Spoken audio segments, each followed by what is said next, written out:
नमस्कार दोस्तों, स्वागत है आपका हमारे चैनल पीके गुरुजी में। आज के अपने इस वीडियो में हम मैथ का एक प्रश्न डिस्कस करेंगे। तो जिस प्रश्न की हम बात करेंगे, चलिए उसको देख लेते हैं।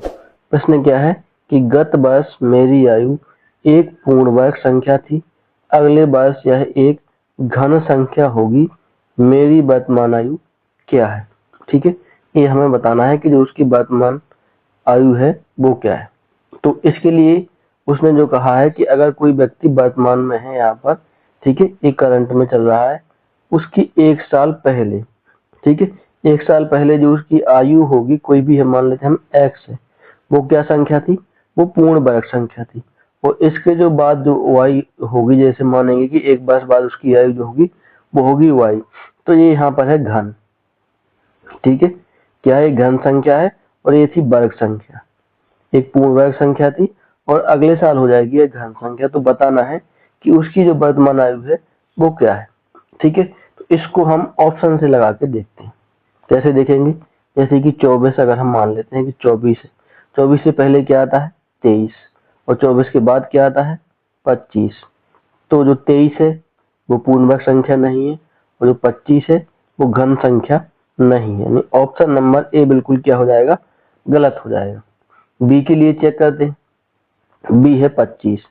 ठीक है, 25 के लिए चेक किया, 25 से एक पहले क्या होता है 24, और जो 25 के बाद क्या होता है 26। तो 24 ये पूर्ण वर्ग संख्या नहीं है और 26 भी घन संख्या नहीं है, यानी कि ए बी नंबर ऑप्शन भी गलत हो जाएगा। अब हम अगले ऑप्शन के लिए देखते हैं। ऑप्शन हम लेते हैं सी। सी है 26। 26 से पहले क्या आता है 25 और 26 के बाद क्या आता है 27। ठीक है, ये 27 हमने यहाँ लिख लिया। तो अगर हम देखें कि जो 25 है ये पूर्ण वर्ग संख्या है, क्योंकि 5 का वर्ग क्या होता है 25 होता है। अगर 27 को देखें तो यह घन संख्या है, 3 का क्यूब जो होता है वो होता है, और 5 का स्क्वायर होता है 25। ठीक है, तो यह दोनों कंडीशन को फॉलो कर रही है, यानी इसका जो ऑप्शन होगा वो बी नंबर बिल्कुल करेक्ट हो जाएगा।